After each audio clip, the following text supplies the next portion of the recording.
আসসালামু আলাইকুম রহমতুল্লাহ। আমি নীল রহমান। আজকে আপনাদের সাথে আছি লগারিদম নিয়ে। আশা করি সবাই ভালো আছেন। চলেন আজকের টপিকে চলে যাই। তো আজকে আলোচনা করব হচ্ছে লগারিদম নিয়ে। আর লগারিদম নিয়ে প্রথমে আলোচনা করতে গেলে প্রথম যে কোশ্চেন্সটা আছে, লগারিদমের আবিষ্কারক বা জনককে। তো জন নেপিয়ারকে বলা হয় লগারিদমের নেপিয়ার। জন নেপিয়ারকে বলা হয় লগারিদমের আবিষ্কারক বা জনক। উনি ছিলেন একজন স্কটল্যান্ডের গণিতবিদ। এ কারণে এই প্রশ্ন নিয়ে আলোচনা করার কথা উদ্দেশ্য হচ্ছে যে এই প্রশ্নটা একটা চাকরি পরীক্ষায় এসেছিল। তো লগারিদমের যে বেসিক কথাটা হচ্ছে, লগারিদম সাধারণত ধনাত্মক সংখ্যার ক্ষেত্রে হয়, অর্থাৎ আপনাকে খেয়াল রাখতে হবে যে ধনাত্মক সংখ্যার ক্ষেত্রেই একমাত্র লগারিদম হবে, ঋণাত্মক বা শূন্য ক্ষেত্রে লগারিদম ব্যবহার হয় না। তো লগারিদমের যে সকল সূত্রগুলো আমরা ব্যবহার করব, প্রথম সূত্রটা হচ্ছে যে log a to the power m n যদি হয়, তাহলে আমরা সেটাকে ভেঙে লিখতে পারি হচ্ছে log a to the power m, যেহেতু এম এন এর মাঝামাঝি গুণ সম্পর্ক, তাই plus log a to the power n. আবার আপনি লিখতে পারেন লগ এম বাই এন সমান সমান log a to the power m minus log a to the power n. ঠিক আছে, যেহেতু ডিভাইড মানে ভাগ আছে, ডিভাইডেড আছে, জন্য এখানে আসলে মাইনাস চিহ্নটা আসছে। Log a to the power m, আবার টু দি পাওয়ার যদি এন থাকে তাহলে পরের পাওয়ারটাকে সামনে এনে log a to the power m n লেখা যায়। লগ এ বাই এ, তার মানে হচ্ছে আপনার বৃত্তীয় পাওয়ার যদি সমান হয় তাহলে সেটা আবার আপনি ওয়ান লিখতে পারেন according to formula log a to the power one, অর্থাৎ বৃত্তের উপর যদি কোনো সংখ্যার মান ওয়ান আসে তাহলে সেটা হবে 0। তারপর দেখেন log A plus log B plus log C যদি এরকম থাকে, তাহলে আপনি যদি লগ কমন নেন তাহলে এ প্লাস বি প্লাস সি, যেহেতু প্রত্যেকটার মাঝামাঝি প্লাস আছে তাই আমি যখন লগ কমন নিব তখন এগুলো প্লাসের পরিবর্তে আমি ইন্টু দিব। আবার ধরেন যে আপনি লগ এ মাইনাস লগ বি যদি থাকে, আপনি যদি লগ কমন নেন, যেহেতু এ মাইনাস বি মাঝামাঝি মাইনাস আছে তাহলে আপনি ভাগ দিবেন, তাহলে এ ভাগ বি মানে এ ডিভাইডেড বাই বি, অর্থাৎ এ বাই ভি বেসিক্যালি।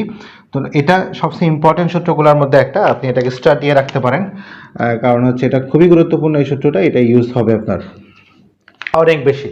দেখেন এই সূত্রটা হচ্ছে যে log a to the power r equal x হলে, অর্থাৎ এখানে খেয়াল করেন বৃত্তের উপর যে পাওয়ারটা আছে, আমি যদি লগটা তাড়াইতে চাই বা লগটা বাদ দিতে চাই, তাহলে আমাকে এই যে পাওয়ারটা আছে এটা হবে আমার মূল সংখ্যা, আর এই যে বৃত্তিটা আছে এটা ডান দিকে চলে আসবে, তাহলে এটা হবে ডান দিকের বৃত্তি আর ডান দিকের সংখ্যাটা হয়ে যাবে পাওয়ার। তা আমি যদি সূত্রটা একটু ডিটেলস আপনাদেরকে একটু দেখাই, দেখেন log a to the power r equal কত এক্স। দেখেন এই যে পাওয়ারটা আছে না, এটাকে আমি হচ্ছে বৃত্তি করব। তো এটা হচ্ছে এখানে আমার মেইন সংখ্যা, তাহলে এ দিকের বৃত্তিটা হয়ে যাবে ডান দিকের বৃত্তি, এ আর ডান দিকের সংখ্যাটা হয়ে যাবে পাওয়ার। অর্থাৎ আপনি লগ তাড়াইতে গেলে এভাবে লিখবেন। তো এটা মোস্ট অফ আমরা ইউজ করব। তা আপনারা এটা একটু স্ক্রিনশট দিয়ে নেন।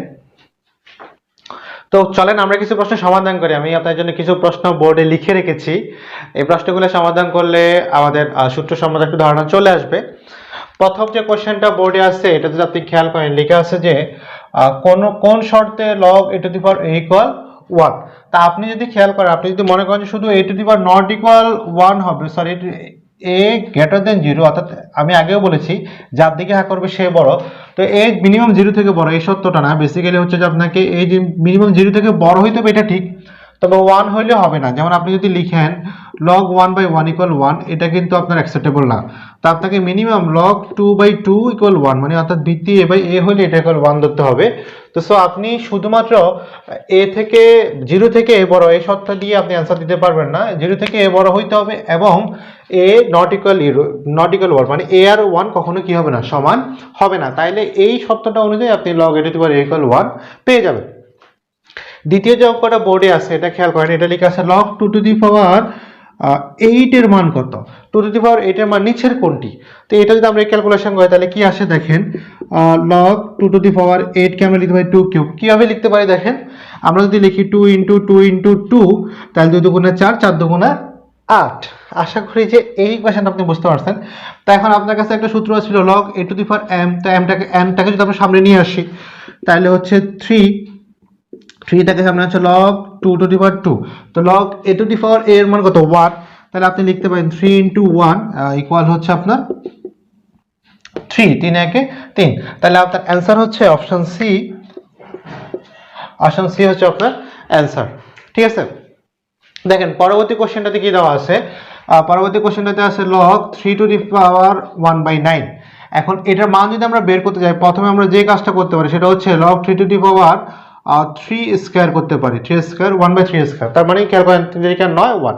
তো তো এটাকে আমরা পরে যে লাইনটা লিখতে পারি সেটা হচ্ছে log 3 two the power 3 inverse 2। কীভাবে দেখেন, যদি আমরা কোনো মান ইনভার্স পাই, ইনভার্স মানে 1/, তা আপনি এই লাইন থেকে এই লাইন কল্পনা করেন, ইনভার্স মানে 1/, এখানে 3 ছিল 3 উপর একটা স্কয়ার মানে 2, তার মানে 2 যে স্কয়ারটা এটা 3 স্কয়ার হচ্ছে 1/। আশা করি এটা বুঝতে পারছেন। এখন আপনি এই সূত্র অনুযায়ী আপনি হচ্ছে -2টাকে সামনে নিয়ে আসেন, তাহলে log 3 টু দি পাওয়ার 3, তার মানে log into the power a, তাহলে এটা হচ্ছে -2 into 1, দ্যাট মিন্স -2। তাহলে আপনার অ্যান্সার হচ্ছে অপশন বি -2। তারপর পরের অঙ্কটা খেয়াল করেন, এই অঙ্কটাতে যেটা দেওয়া আছে সেটা হচ্ছে log √3 টু দি পাওয়ার 81। তা আপনি যদি প্রথমে ক্যালকুলেশন করতে চান তাহলে আপনি যে মানটা পাচ্ছেন log √3 তো আপনার কাছে আছেই, 81 কে যদি আপনি করেন তাহলে এটা হচ্ছে 3 two the power 4। That means আপনি 3কে যদি 4 বার গুণ দেন, মানে 3কে যদি 4 বার গুণ দেন 1 2 3 4, তাহলে হচ্ছে 3 × 9 3 9 27 3 27 81। 3কে আপনি 4 বার গুণ দিলে কিন্তু আপনি 81 পাচ্ছেন। তো ওই হিসাবে আপনি লিখতে পারেন log √3। আচ্ছা দেখেন, এখানে আপনার বৃত্তিটা হচ্ছে √3, তার মানে এই 3কে আপনি √ওভার করতে হবে।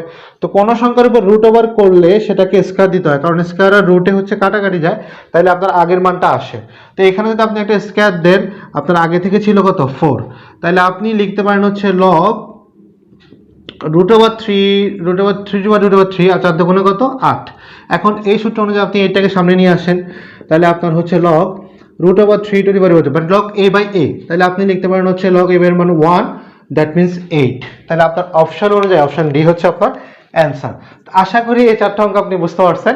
এটা একটু স্ক্রিনশট দিয়ে নেন, দেন আমরা পরের অঙ্কে আসতেছি। তো আমরা এখন আরো 3টা অঙ্কের সমাধান করতে যাচ্ছি, চলেন অঙ্কগুলো একটু সমাধান করে দেখি।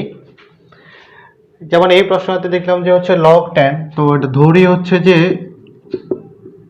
log 10 0.001 equal x। x ধরার কারণ হচ্ছে দেখেন আপনি এই সূত্রটা ইউজ করতে পারবেন, log ar two the power x। আপনি যদি লগ তাড়াতে চান তাহলে এইটা হবে আপনার মূল সংখ্যা 0.001, আর 10 এর দিকে আসবে পাওয়ারটা, 10 এর দিকে এসে বেস সংখ্যা হবে, আর এদিকে বেস যে সমান সমান ছিল এটা কি হয়ে যাবে, পাওয়ার হয়ে যাবে। এটা অ্যাকর্ডিং টু দ্য ফর্মুলা। তা আপনি যদি ভগ্নাংশ উঠাতে চান তাহলে এখানে 1, দশমিকের পরে 1, 1 ঘরের জন্য 3 ঘরের জন্য 3টা 0, আর এখানে হচ্ছে 10 টু দি পাওয়ার x। তো এটাকে যদি আপনি লিখতে চান তাহলে হচ্ছে 1/10 কিউব, এদিকে হচ্ছে 10 টু দি পাওয়ার x। দেখেন তো এখন 10 কিউবকে আমি যদি পাওয়ারে লিখে দিই তাহলে হচ্ছে 10 ইনভার্স 3 ইকুয়াল হচ্ছে 10 টু দি পাওয়ার x। তো উভয় পক্ষ থেকে যখন আপনার বেস মিলে যাবে তখন আপনি বেস বাদ দিয়ে দিবেন, তাহলে আপনি লিখতে পারেন হচ্ছে x ইকুয়াল -3। তাহলে আপনার অ্যান্সার কোনটা আছে, অ্যান্সার হচ্ছে বি, x ইকুয়াল -3। আশা করি এই অঙ্কটা আমরা বুঝতে পারছি। চলেন পরবর্তী যে ম্যাথটা এটা একটু দেখি। এটা হচ্ছে log √2 into 16। তো এটাকে আপনি যেটা করতে পারেন সেটা হচ্ছে log √2, 16কে 2 টু দি পাওয়ার 4 লেখা যায়, 2কে আপনি 4 বার গুণ দিলে 16 হবে, কিন্তু আপনাকে করতে হবে √2। তো √2 করলে আপনি লিখতে পারেন হচ্ছে যে, আচ্ছা এটা সমান সমান হবে log √2, আবার একটা √, দিচ্ছে না, আমি আগেও একটা অঙ্ক বলছিলাম √, দিলে স্কয়ার দিতে হয়, তো স্কয়ার আর হচ্ছে 4, তা আপনি লিখতে পারেন হচ্ছে log √2, 4 দুগুণে কত 8। তা আপনি এইটা আনতে পারেন log √2/√2 মানে 1, তারপর আপনি লিখতে পারেন 8 into 1 ইকুয়াল কত 8। তাহলে আপনার অ্যান্সার হচ্ছে বি নং। আশা করি এই অঙ্কটাও বুঝতে পারছেন। চলেন 7 নম্বর অঙ্কটা দেখি।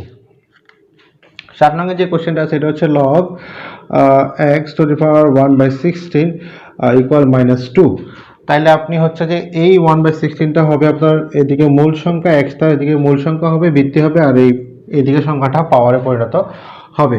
তা আপনি এটাকে 16কে 4 স্কয়ার লিখতে পারেন, আর এদিকে আপনি x স্কয়ার লিখতে পারেন, ঠিক আছে। তা আপনি আর গুণন করেন, তাহলে আপনি লিখেন হচ্ছে যে x স্কয়ার ইকুয়াল 4 স্কয়ার, আর গুণন করলে, সুতরাং x ইকুয়াল কত 4। তো আশা করি এই অঙ্কটা আপনি বুঝতে পারছেন, এটাতে আপনার কোনো সমস্যা নেই। আশা করছি আজকে পড়ানো সবগুলো অঙ্ক আপনারা বুঝতে পারছেন। যদি বুঝতে না পারেন ভিডিওটা আরেকবার দেখেন অথবা কমেন্ট সেকশনে জানিয়ে দিবেন। তো সাথে থাকার জন্য ধন্যবাদ সবাইকে। আসসালামু আলাইকুম।